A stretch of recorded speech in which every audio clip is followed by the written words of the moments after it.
আমার স্বামী আমার সাথে কথা বলার জন্য তার মায়ের কাছে প্রতিনিয়ত বলতো যে মায়া কি করে, মায়ের কাছে একটু দাও। কিন্তু আমার শাশুড়ি তখন বলতো ও একটু ব্যস্ত আছে, ও এই কাজ করছে, ও ঘুমাচ্ছে অথবা মাথায় ব্যথা করতেছে। কখনো আমার সাথে আলাদা করে কথা বলতে দিত না। যদিও বা কথা বলতে দিত, সেটাও আমার পাশে থেকে কথা বলতে দিত। সে পাশে থাকতো আমি কি বলি সেটা শোনার জন্য। আমার স্বামী দূরপ্রবাসে বিদেশে থাকে, মালয়েশিয়াতে। তার মায়ের কাছে আমাকে রেখে গিয়েছে। আমাদের বিয়েটা পারিবারিকভাবেই হয়, কিন্তু আমরা একে অপরকে অনেক পছন্দ করতাম, সেটা পরিবারের কেউই জানতো না। এক পর্যায়ে পারিবারিকভাবেই আমার স্বামী আমাকে বিয়ে করে নিয়ে আসে। কিন্তু যতদিন আমার স্বামী বাড়িতে থাকে ততদিন পর্যন্ত আমার শাশুড়ি আমাকে খুবই ভালোবাসে, আমাকে খুবই যত্ন করে, মেয়ের মতো করে আগলে রাখে। আমার একটা ননদ আছে আর একটা দেবর আছে। দেবর ছোট এবং ননদ হলো ক্লাস 9-এ পড়ে। আর আমার স্বামী যতদিন পর্যন্ত বাড়িতে ছিল ঠিক ততদিন পর্যন্ত আমার মনে হয়নি যে এটা আমার শ্বশুরবাড়ি। মনে হয়েছে আমার নিজের বাড়ি। আর আমার শাশুড়ি আমার নিজের মা। কখনোই মনে হয়নি সে আমার শাশুড়ি। আমার স্বামী যখন বিদেশে যাবে আমার বিয়ের 2 বছর পর, তখন সে বিদেশে যেতে চায়। আর তখন আমি কনসিভ করি। আমার প্রেগন্যান্সির বয়স থাকে 2 মাস। আমার শাশুড়ি বলে, "তোর কোনো টেনশন নেই। ও আমার কাছে আমার মেয়ের মতোই থাকবে।" যেহেতু এতদিন আমার স্বামী সবকিছুই দেখেছে যে তার মা আমাকে কতটা ভালোবাসে। আর আমিও বলেছি, "মা তো আমার নিজের মতোই। আমাকে খুব ভালোবাসে। তোমার কোনো চিন্তা নাই। তুমি বিদেশে যাও এবং আমি তো আছি।"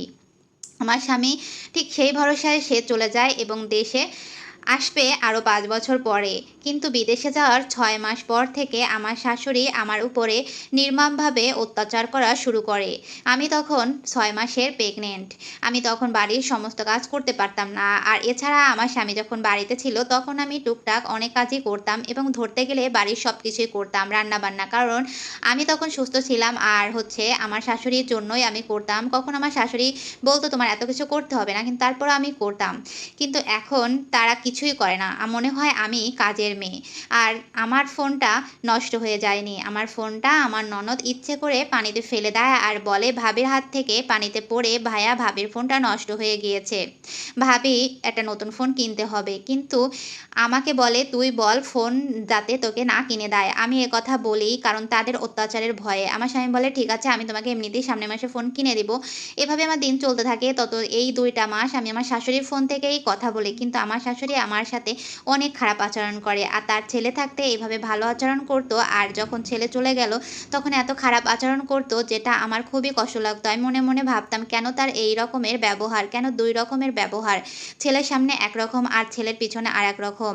আমার 9 মাসের গর্ভকালীন সময়ে আমাকে কিন্তু বাবার বাড়িতেও যেতে দেয়নি। এখানেই আমার সন্তান হয়। কিন্তু সেভাবে পুষ্টি হয় না। আমার সন্তানকে আমি ঠিক মতন খেতে পাইনি। তাহলে আমার সন্তান কি করে পুষ্টিকর হবে? আমার সন্তান একটু অপুষ্টিকরই হয়। তাতেও আমার দোষ। আমার স্বামীর কাছে সবসময়ের জন্য আমার অনেক দোষ বলতো।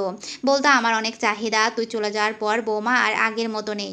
আমার স্বামীও কিছুটা বিশ্বাস করে নেয়। কারণ 2টা বছর এখন পর্যন্ত কখনোই আমার শাশুড়ি তার সামনে কোনো খারাপ আচরণ বা ব্যবহার করেনি। নিজের মায়ের মতনই ভালোবেসেছে। তাহলে তো সে কখনোই তার মাকে অবিশ্বাস করবে না, এটাই স্বাভাবিক। কিন্তু আমার সাথে কেন এমন করছে সেটা আমি বুঝতে পারি না। আমি মাঝে মধ্যে জানতে চাই। কিন্তু আমার শাশুড়ি বলে, "আমার ছেলের সামনে তোর সাথে আমি কেনই বা খারাপ ব্যবহার করব? আর তাছাড়া তখন তুই বাড়ির সবই কাজ করতিস। তার জন্য তোকে কিছুই বলতাম না।" আমার ননদ তো খুব খারাপ ব্যবহার করে। কিন্তু আলহামদুলিল্লাহ আমার দেবর আমার সাথে খুব ভালো ব্যবহার করে এবং ও আমাকে খুব ভালোই ভালোবাসে। ছোট দেবর ক্লাস 9-এই পড়ে। আর তখন আমার ননদ ইন্টারে ফার্স্ট ইয়ার ভর্তি হয়। কিন্তু এতটাই খারাপ আচরণ আমার ননদ করে যেটা কল্পনার বাহিরে। আমি শুধু অপেক্ষা করে আছি কবে আমার স্বামী আসবে। অনেক কষ্ট, অনেক যন্ত্রণা সহ্য করে মাটি কামড়ে আমি শ্বশুরবাড়িতে পড়ে আছি। কারণ আমার স্বামীর অপেক্ষায়। আমার সন্তান আছে, সন্তানের কথা চিন্তা করে। তারা যা বলে তাই করি। কিন্তু আমার স্বামী আমাকে ফোন ঠিকই কিনে দেয় 1টা বছর পর। কিন্তু বিদেশি বউদের যে কতটা কষ্ট, কতটা যন্ত্রণা সেটা শুধুমাত্র একমাত্র ওই বিদেশি বউটাই বলতে পারবে।